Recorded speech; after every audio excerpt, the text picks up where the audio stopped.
Hello and welcome to today's webinar on building annual strategic plans with your clients to maximize both results and profitability. I'm Chip Griffin, the founder of Saga, the Small Agency Growth Alliance, and I'm excited to have you here with me today to talk about something that I know is on a lot of your minds right now.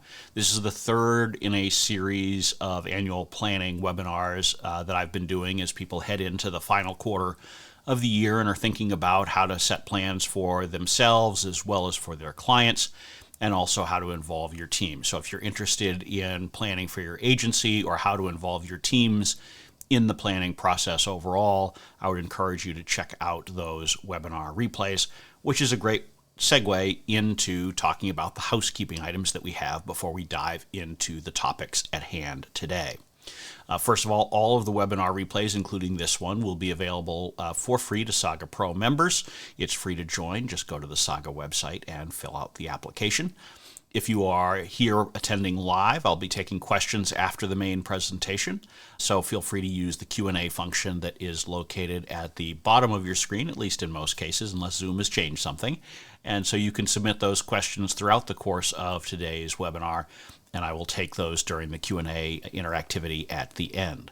If you're watching this on replay, you won't have the Q&A portion, but you will be able to either email questions to me directly, chip@smalagencygrowth.com, or you can join the Slack channel that we have for Saga Pro members, where you can ask your questions there and get answers, not just from me, but also from your peers. If you're watching this live and have a question that you'd rather not ask publicly, you can also use my email address for that. If you're talking about this webinar on social media, I would encourage you to use the hashtag agency leadership to make it easy for others to discover that conversation.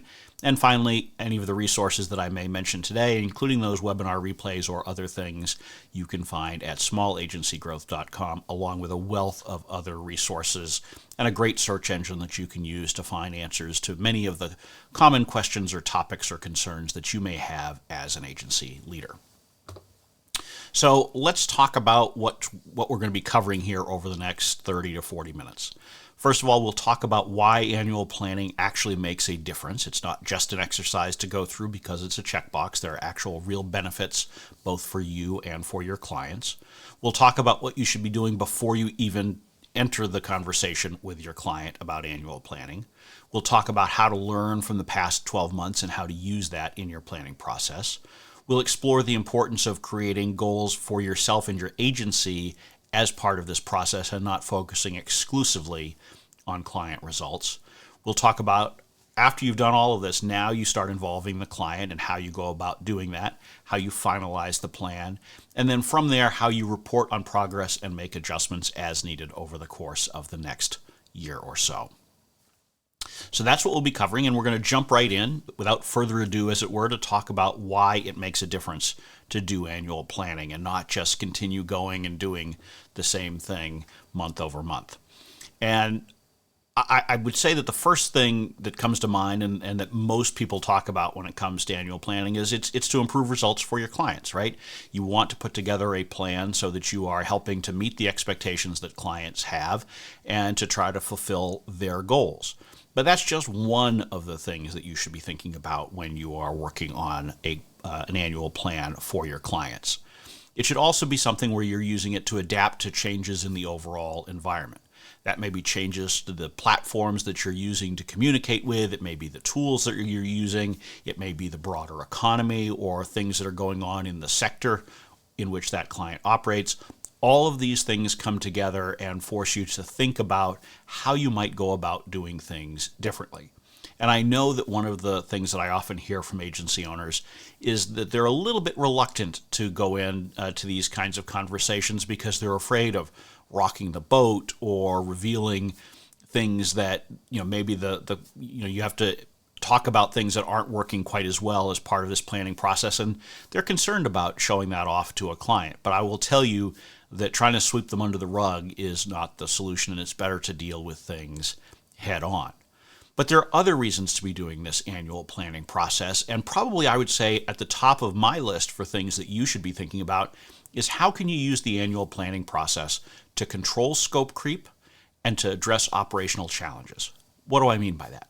First of all, with scope creep, we all know what that is at a fundamental level, but part of the problem is that the longer you have a client, the more little things just accumulate. You just agree to do one extra blog post a month or one extra report on what's going on. And all of these things build up, and then suddenly you're sitting there and looking at this whole mass of additional work that you're doing that was never part of the original scope of work.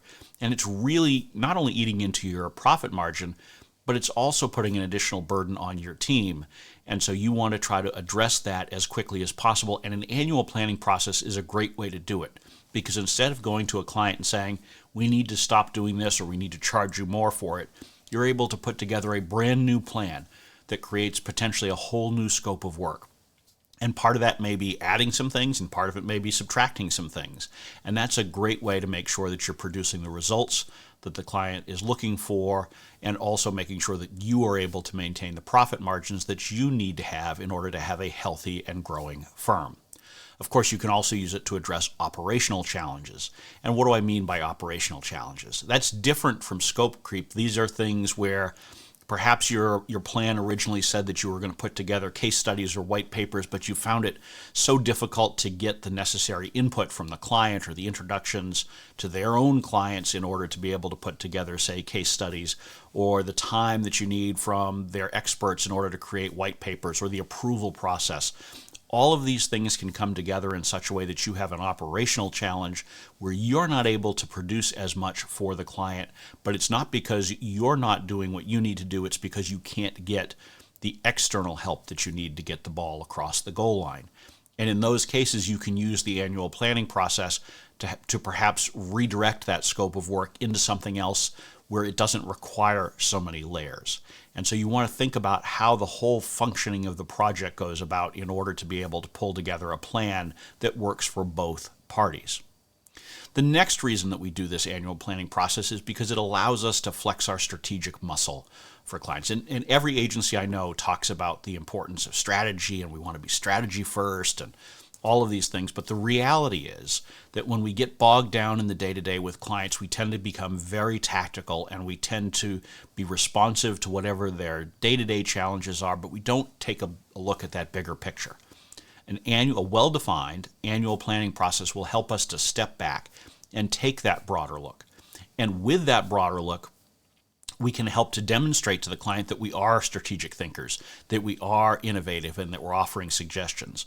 Because one of the things that I've observed in talking to so many different agencies is that one of the things that clients often say when they move on from that agency to another one is that they felt that the agency wasn't taking enough initiative. They weren't coming up with enough ideas. Oftentimes that's not entirely true. Oftentimes the client just wasn't receptive to the ideas, but an annual planning process can give you a much better platform to present these ideas and make sure that the client is understanding that you are taking on that role. And so it can help with client retention. It also helps with client retention because it's strengthening the relationship that you have with the client. It's giving you that opportunity to interact with the client outside of that day-to-day, which is often just hustle and bustle, and we got to get this done, an exchange of emails, and maybe a weekly call or a monthly call. But it's not the same as what you're going to go through in a well-structured annual planning process. And so perhaps you'll be talking to stakeholders with the client who are not your usual stakeholders, the ones that you're interacting with on a day-to-day basis. So it can really help strengthen that bond that will help you get through challenging times in the future and also help you to maintain that client relationship for years to come. And finally, I think one of the reasons that it's important to go through an annual planning process is it helps to keep your team fresh. If you're engaging your team in planning both for your agency and for clients, you're in a position where you're able to help them feel more a part of the overall big picture and not just implementers in whatever they're being told to do by you or a client. It also allows them to start thinking creatively and thinking about how they can change things to get better results for their client, perhaps to improve their own workflows and their own morale and those kinds of things. And by pulling this all together in the process, you will see a lot of benefit to your overall business. And again, for the team portion of this, I would encourage you to watch the webinar replay on engaging your team, because I think there are some really concrete ideas in there about how to properly engage your team and get the most out of those. So now that we know why we're doing it, let's think about what we should do before we pick up the phone or send an email to the client and say, can we have a brainstorming session? Because that's typically how I see a lot of agencies start their annual planning process. They kick off an open-ended conversation with the client. And I think it's important for you to think about this as a process, not just about the client, but also about you as an agency. And so you need to think about how you may want to adjust the agency-client relationship going forward, because it really does need to work for both of you.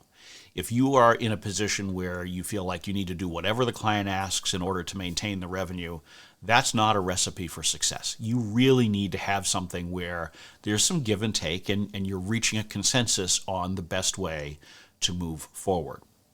And this process can be one where you are able to reset, as I've mentioned before, whether that's on scope or operational challenges. But some of the things that you want to be doing internally beforehand is taking advantage of all of the knowledge that you have on your team. As long as you have individuals on your team, you can only be 2 or 3 people, but if you've got someone who doesn't work on that client account, they can give you a fresh perspective. So I encourage you, as part of engaging your team, to have conversations where you have the individual account leads talk about what they're doing for a particular client, but welcome input from those who are not involved in that account on a regular basis, because they may be able to offer additional perspectives. In addition, by talking about what you're doing for one client, that may provide some ideas for what you could be doing for another. So your account leads can share information, and this overall cross-pollination will help you to come up with some better ideas to bring into the planning process, so that it's not the usual group of suspects sitting around the table and having the same conversation that you have week in, week out, month in, month out. But you do want to set those goals for yourself. And so part of this is you sitting down as the owner or leader and thinking about how you want to include things, but you want to talk to your team and understand, what do they want to see out of this? What would they like to see be different over the next 12 months? Because as you put those goals together, it will help you to make sure that you're thinking about this plan as that two-way street that I was talking about, and not just something that is implementing whatever the client's directives are. And then finally, part of this is thinking about, how are you going to plan? And this will be different for each agency, and even perhaps for each client within your agency. You may have a general planning process that you use with your clients that works for the way your team functions best, but you may need to tailor that to individual clients to make sure that it is consistent with their workflows, their approval structures, how their stakeholders internally interact. And so I would encourage you to put together a very concrete plan before you reach out and schedule the first annual planning conversation with your client, so that you know how you want to move this forward, and it's not just wandering in the wilderness, but it's really you taking that leadership role as the expert and conveying to the client how you want to move forward with the planning process. Of course, all plans start by looking back, and I don't think that you should dwell on the past, but if you don't learn from it, you are destined to repeat it, right? That's one of those things that is often said.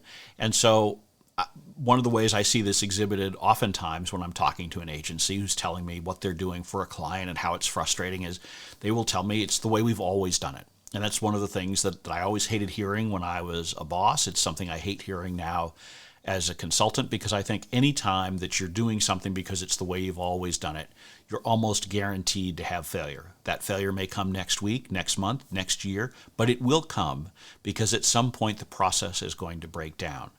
And so use this annual planning process to look at what has worked and what hasn't. And that starts with looking at the numbers. I'm a big believer in data.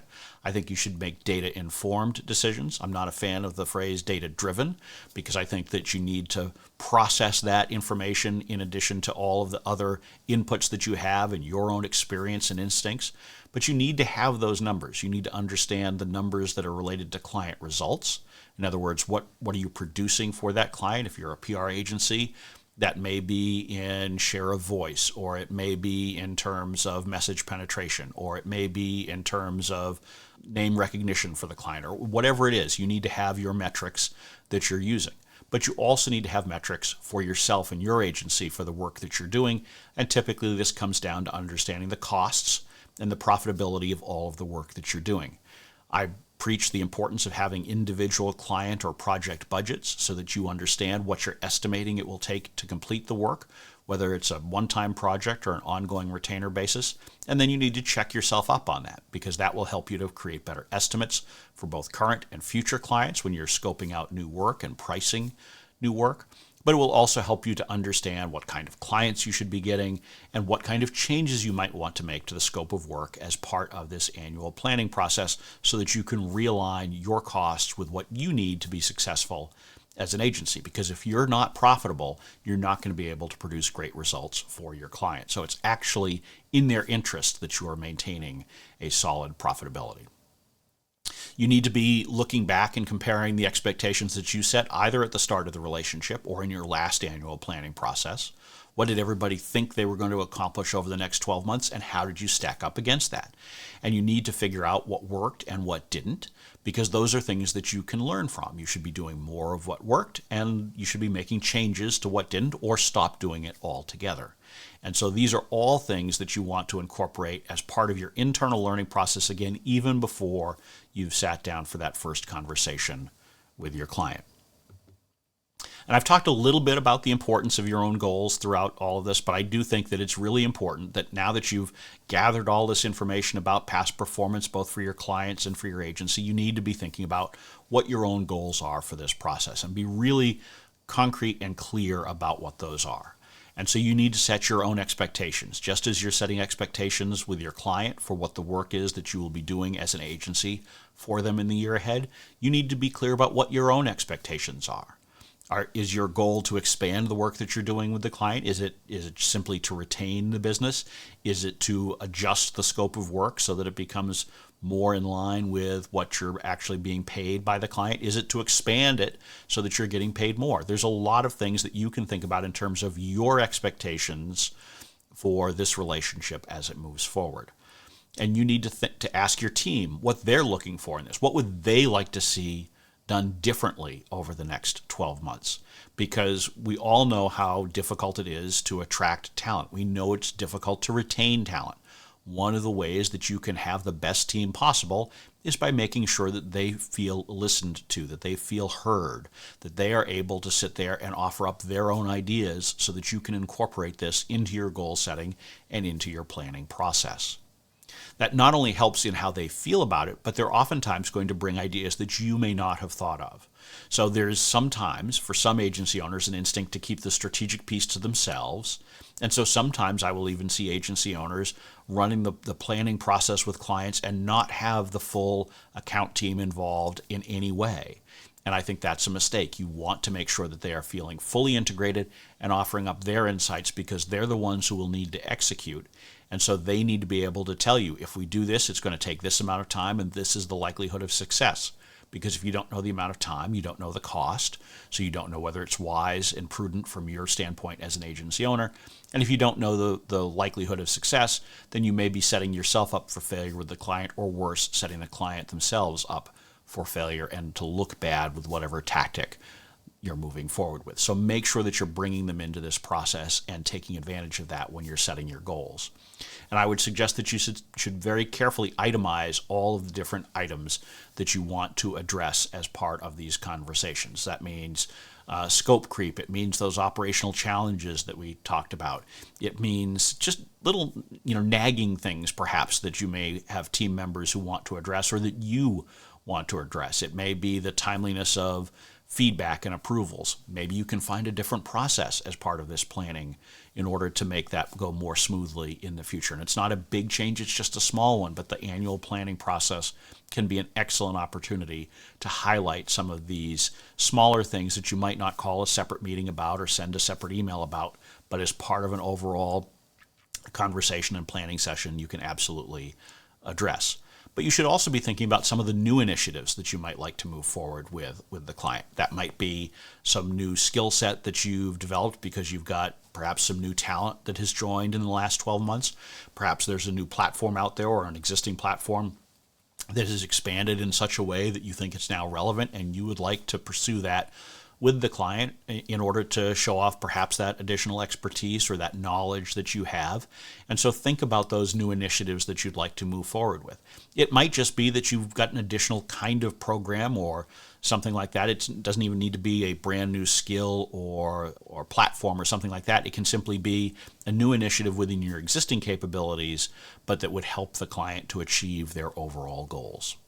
And then finally, you need to set your financial goals for this relationship. So this makes sure that as you're going into the planning process, you have a clear understanding of how much work you want to be putting into it.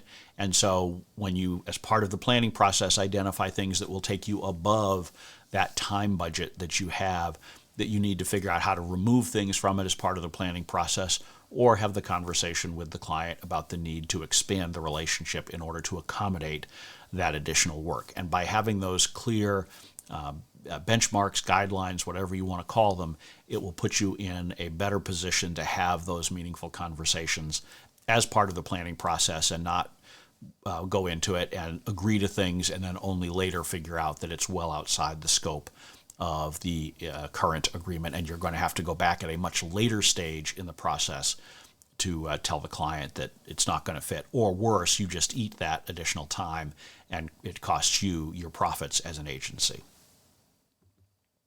So now we're at the point, we've done all this internal planning, we've set our own guidelines, we've set our own goals. Now it's time to be thinking about how do we involve the client. And so part of that is the planning process that I talked about. You need to think about each client and how it works best. But there are going to be certain things that you'll want to do regardless when you're working with a client on setting up annual plans.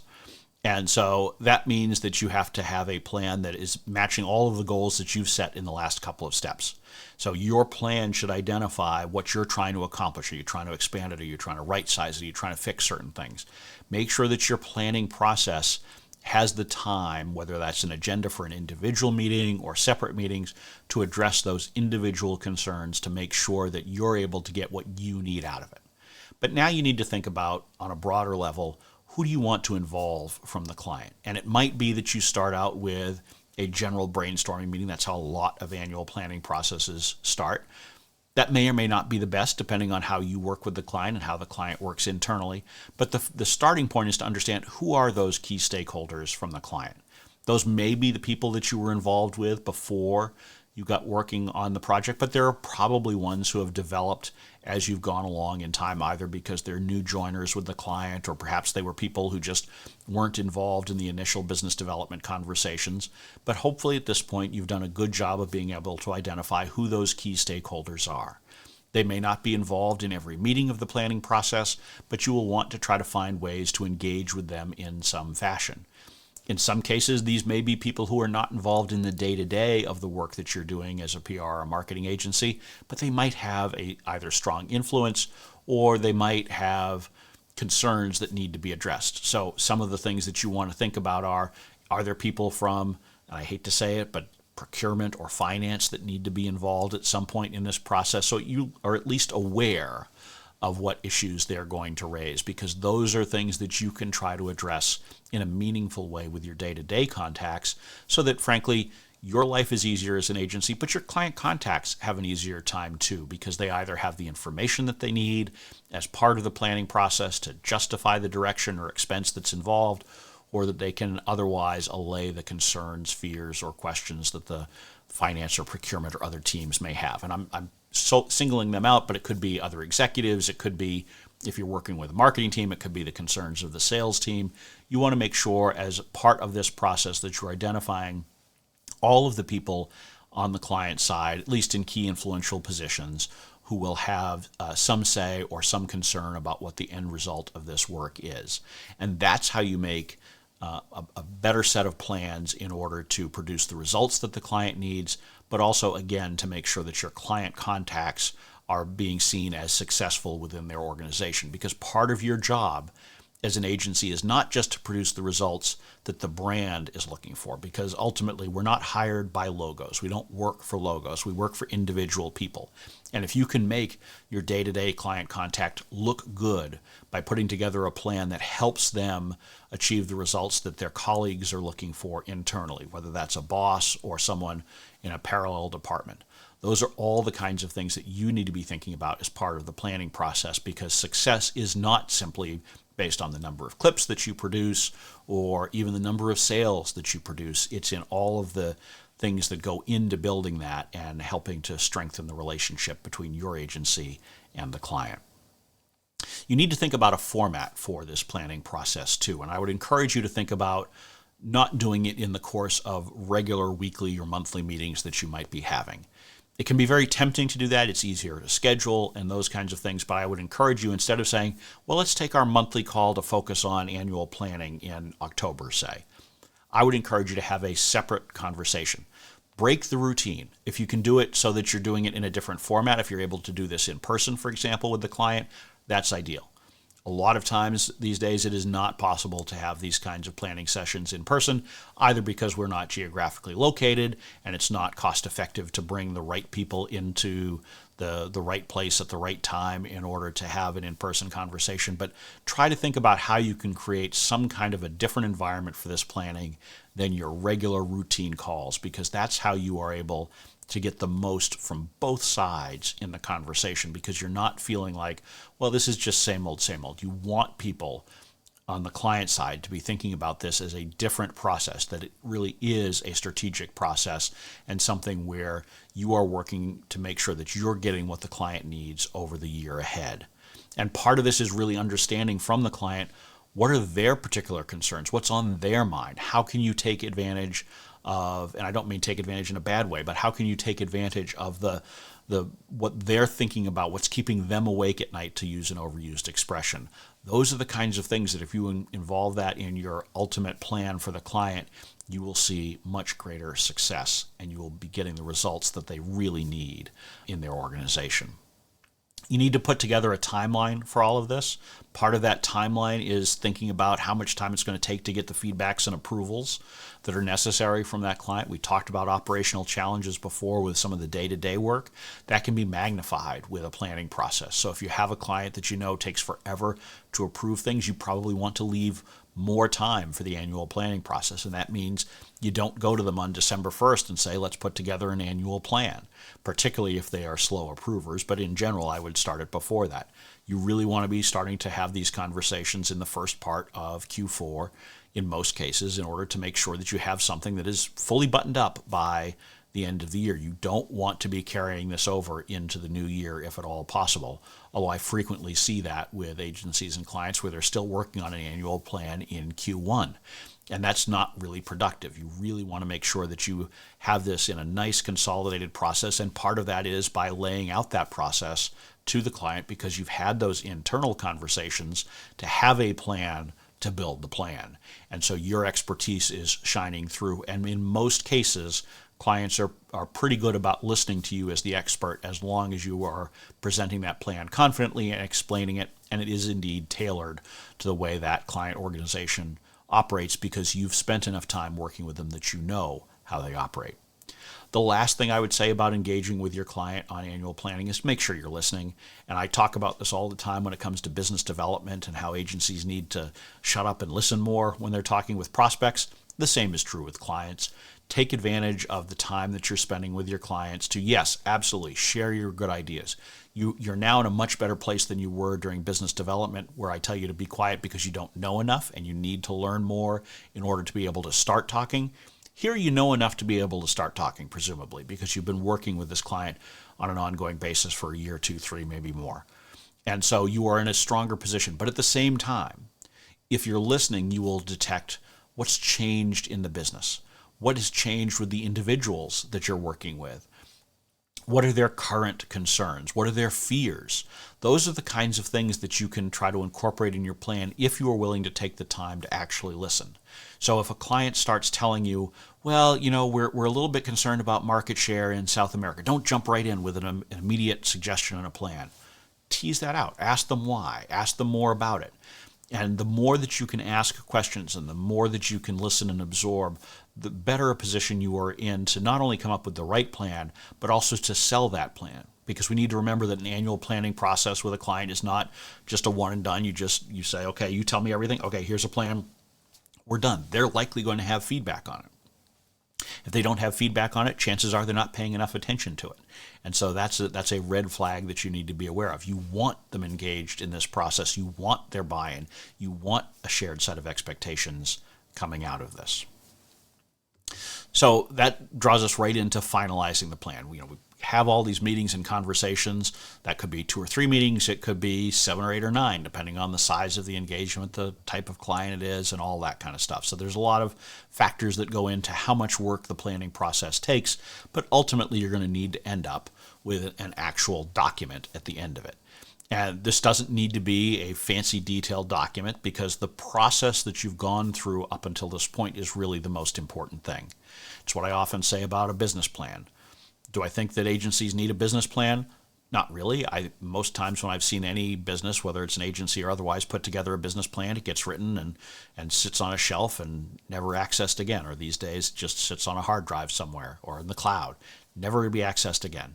But the process you go through to create that business plan, the process that you go through to create the plan for your client, those things are important. But you do need to memorialize certain things in this final document that you should have for it. And it can be just 1 or 2 pages, but it needs to have a shared set of expectations for what the agency plans to do for the client over the next 12 months and what you hope or plan to accomplish during that time frame. Because if you don't have alignment on that, it makes it really difficult to move forward and to make sure that the client is seeing the agency as being successful. So you need to find someone, you need to determine whether that's the account lead or someone else on the team who will coordinate the process and make sure that they are taking in all of the inputs that have come over the course of the meeting. And they don't have to make the final decisions about the plan or anything like that, but they are coordinating the overall process. They are making sure that the right meetings are taking place with the right people, and they're making sure that the notes are being shared appropriately, and that the plan, that the ideas that are being come up with are all documented in a place where you can pull all of these things together and create that final shared expectation document. And so that person is someone who should be helping to engineer the approval process on both sides, making sure that you've got all your ducks in a row internally. You know what you're promising. You know what it's going to cost. You know that you can do it within the existing budget, or that you need to ask for increased budget. You need to know who on the client side needs to sign off on it. You may want to be thinking about a process where you get buy-in from your day-to-day contact first, so that they become an advocate and can sell it up the chain internally.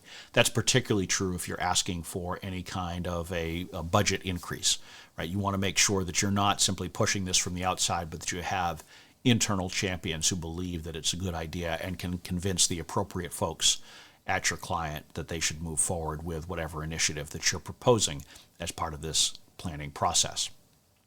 And by understanding, how the approval process works, you're able to start putting together your plan in such a way that it helps to sell them, and also you're able to put it together in such a way that you can move it through in an efficient fashion to get the sign-offs you need, so that by January 1, or whatever date you've set for kicking off the implementation of this annual plan, you're ready to go. As I've mentioned before, I've talked about this as basically an expectation setting document. Absolutely critical, because I think far too often, whether it's a brand new client or an existing client, we don't do a good job as agencies of setting those shared expectations and making sure that we truly have buy-in from our clients on it. And part of the reason why is because we get excited with ideas, we throw a bunch of ideas down, we say we're going to move forward with them. Client maybe says, oh, that's great, I'll be in the Wall Street Journal next week, or our sales are going to double over the next 6 months because of the work you're doing on Google Ads or whatever. Those things are entirely possible depending upon what kind of work you're doing and what kind of clients you've got and all of that. But if it's not the correct expectation, if you know that they're not going to be able to do the things that they talk about, you have an obligation to make sure that you're saying that. You have an obligation to make sure that you're laying out what is reasonable to expect in this plan. Because that's how you make sure that if they've got a concern, if you say, look, we're not going to get in the Wall Street Journal in the next 12 months, that's not part of our plan. Don't be afraid to say that simply because you think they don't want to hear it. It's much better to have that shared expectation at the start of the relationship, at the start of an annual plan, than it is to get it 6 or 9 months in and have them say, well, I thought we were going to be in the Wall Street Journal. I thought we were going to double sales. I thought we were going to be mentioned, on the Tonight Show or something like that. You need to really be thinking about those things and setting those expectations clearly. Because if you don't have shared expectations coming out of an annual plan with your client, then you really have gone through the process for no good reason. You need to be going through this, and in that final document that you're putting together, you need to be clear about whether there needs to be a new budget, whether there needs to be a new statement of work that goes forward.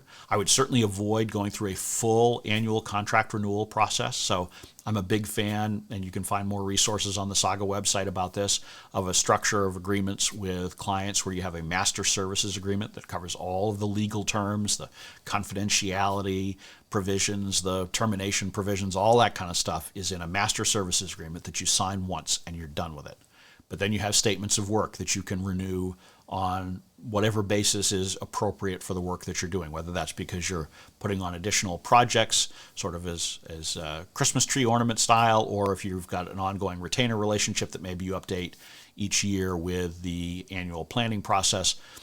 Whatever it is, you need to be thinking about any changes that need to be made to those documents as part of this annual planning process, but try to avoid that one all-encompassing contract that needs to be completely re-signed each year, because that, particularly if you're dealing with a mid to large size client, that's a recipe for disaster, because you're now inviting in lawyers and others who generally wouldn't be involved if all you're doing is updating budgets and statements of work. So, but think about that. Make sure that you are including all of this in the planning process. Don't come up with a plan and say, we'll deal with the budget aspect later, or we'll deal with updating the statement of work later. Make sure you're doing it all as one process, because it's going to be much easier to get the necessary approvals and signatures and all of that if you do it as an all-in-one than if you separate it out and say, here's our plan and we'll deal with all of the financial stuff later. Make sure you're taking care of it all at once.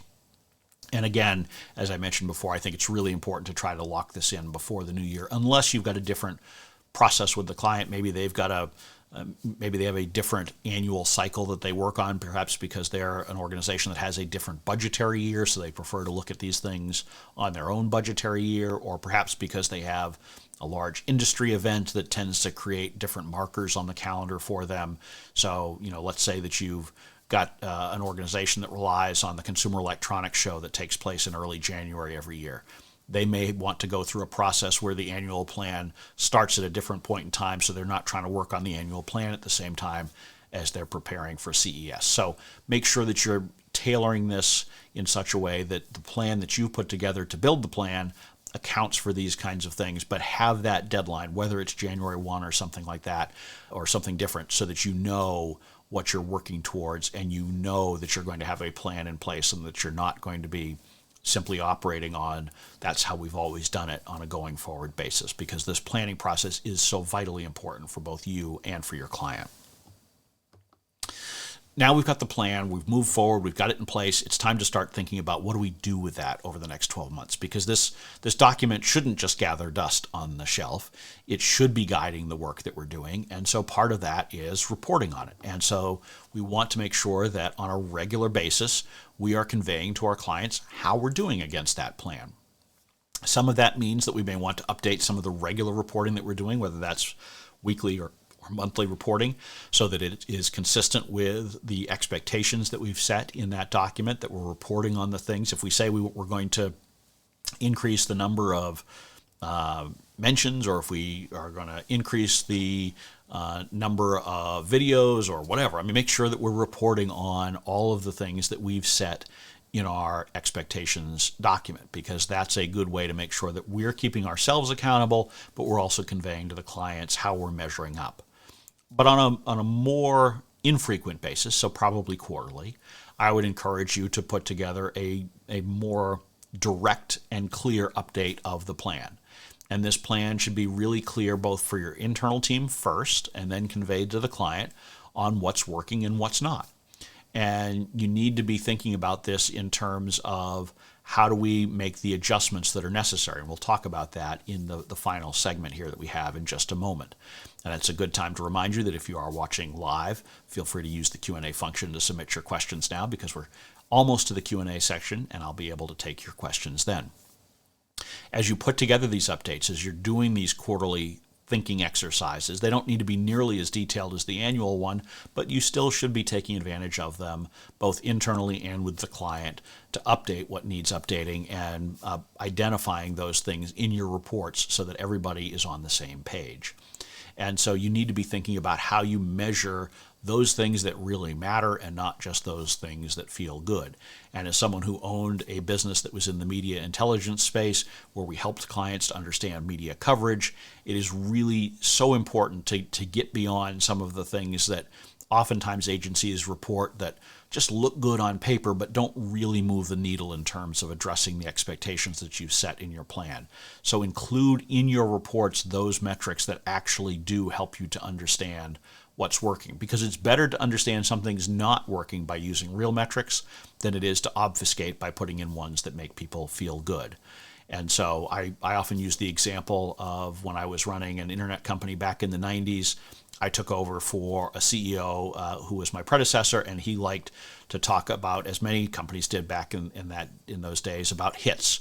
And hits was the number of files loaded on the website. And so that included if you had a home page on your website and you had 5 images on it, it would count once for the document itself and then an additional 5 for each image. And so these produced huge numbers, and it would be tens of millions of hits, and it sounded great, and the board loved it until some change was made to the site and you took away an image, and all of a sudden your traffic plummeted by 20%. And they didn't understand why. And it's because they were using a feel-good metric as opposed to one that made an actual difference. And so while those examples are extreme, there are many of those that we in the agency community are often conveying to clients because the client asks for it or because we think it will look good, but we need to be focused in these on what's actually helping us to understand those things that are in our plan that are working and those things that need some work. I think one good way to convey this both internally and externally is a traffic light status report system. So just red, yellow, green on different items in your, whether that's you take the 5 or 6 expectations you set in your annual report and you put them as red, yellow, and green on a quarterly basis, so you know those that are humming along, they're green. Those things that are way off track are red, and then yellow somewhere in the middle. Those can be really easy ways for both you and the client to be on the same page about what your focus needs to be on in order to improve things. And then finally, I would say when it comes to reporting, anytime you're reporting to the client on the annual plan or frankly anything else, if you've got a problem, if you've got something where you've missed out on the expectations or the metrics that you're looking at, make sure that you're offering up solutions. Make sure that you're providing context too, so that they understand why these things may not have happened. Was it because you didn't create something on time? Was it because of an external environmental factor? All of these things can be really helpful, and you don't want to just dump bad news on anyone's plate, whether that's a colleague, a boss, a client, whatever it is. Make sure that you're providing that context and the suggestion on how to move forward. And those suggestions on how to move forward, those are the adjustments that I've talked about. And I think this is the final part of the planning process. And it's really why planning is an ongoing process with your client and not just a one-time annual deal that you're just, tick, I'm done. It's an opportunity for you to take a look, as I say, primarily on a quarterly basis, and take a look at what is working, what isn't, but take a look at what's changing. What's changed in the environment? Has there been major economic news one way or the other, either at a macro level or for the individual sector in which the client operates? Is that causing you to think that you need to adjust the expectations for better or for worse, depending upon what the news might be? Are there things in your expectations document, that annual plan that you put together, that maybe need to change because perhaps you were emphasizing using a particular social platform and it is fallen into disfavor? Are there new social platforms that have overtaken some of the existing ones? And so maybe you need to adjust some of the expectations in that document to account for that. There are a lot of things that can be going on that might impact it, but they may also be much more micro environmental changes. It might be that you had a change of the client contact or their boss, or perhaps there's a new CEO at the client. All of these things can impact the plan that you put together at the start of the year. And so on that quarterly basis, or when extreme circumstances warrant, a new CEO, for example, may precipitate even a conversation about the plan that's separate and apart from that quarterly process or that annual process. Those are the kinds of things that as an agency you need to be looking out for and figuring out how to work through with your client on an ongoing basis, because that annual plan that you put together at the start of the year, that's not an agreement to go drive the car off the cliff and continue following that plan. It's a compass direction. It's pointing you in the direction that you want to take the relationship with the client, the work that you're doing for the client. But if you see a roadblock, if you see something ahead that is something that you should get around, if you see something great on the side of the road that's worth stopping and visiting, those are the kinds of things that you want to make sure you're willing and able to do as an agency with your client to get the most out of it. And part of this comes down to leaning into that thing that is working the best. And agencies, when they're working on themselves or with their clients, there's often an instinct to think about, oh, I need to come up with new ideas and new things to do. Maybe you do. But perhaps you need to be thinking about what's already been working and do more of that. If you put together a plan and you've started some new initiative and it's working really well, maybe you put additional resources behind that and take it away from something that's not working as well. Maybe you continue doing both, but you make some change to that thing that isn't working. Shake it up. Don't do the same thing over and over again simply because it was part of the plan. You really need to be nimble as an agency, and that's one of the things as small agencies that we tend to do better than our larger counterparts. We tend to do a much better job of being able to respond to a changing environment, to different opportunities that pop up. It's one of the reasons why clients hire small agencies instead of large agencies. So we need to exhibit that flexibility, that nimbleness as we move forward, and we report to the client on the status of our plan, and then we take advantage of those things that are working well and change up those that are not. At the same time, we do want to be careful that we are not just blowing with the wind of the day. We want to think about that cadence that we have of change, because as I posted recently on LinkedIn, chaos is not a virtue really for an agency or anyone else, but particularly in the agency world. And so we can't be going in there and saying, well, we tried this for 2 weeks and it didn't work, let's go do something else. We need to be thoughtful about it. We need to be clear with ourselves when we're starting a new program or tactic. How long do we think we need in order to judge whether it is being successful and whether change is warranted? Because if you are constantly changing, your client is going to become very skeptical of you and probably not buy into future ideas.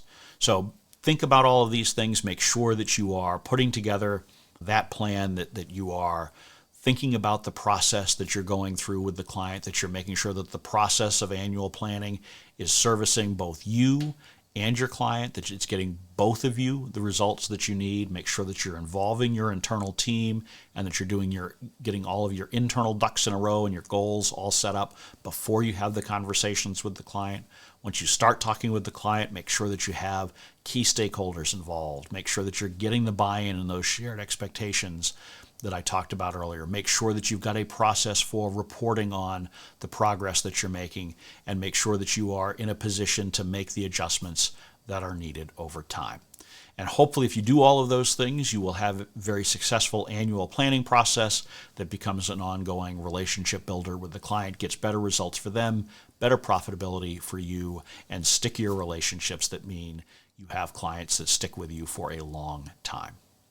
So with that will draw to a close the prepared presentation portion, and we'll now be moving into the Q&A session. I know that I ran a little bit long on the prepared presentation, but I think it was probably, or I hope it was useful to all of you. For those of you who are here live, we will be diving into Q&A. For those of you who are watching the recording, this will end the recording, but you can feel free to email me questions at chip@smallagencygrowth.com.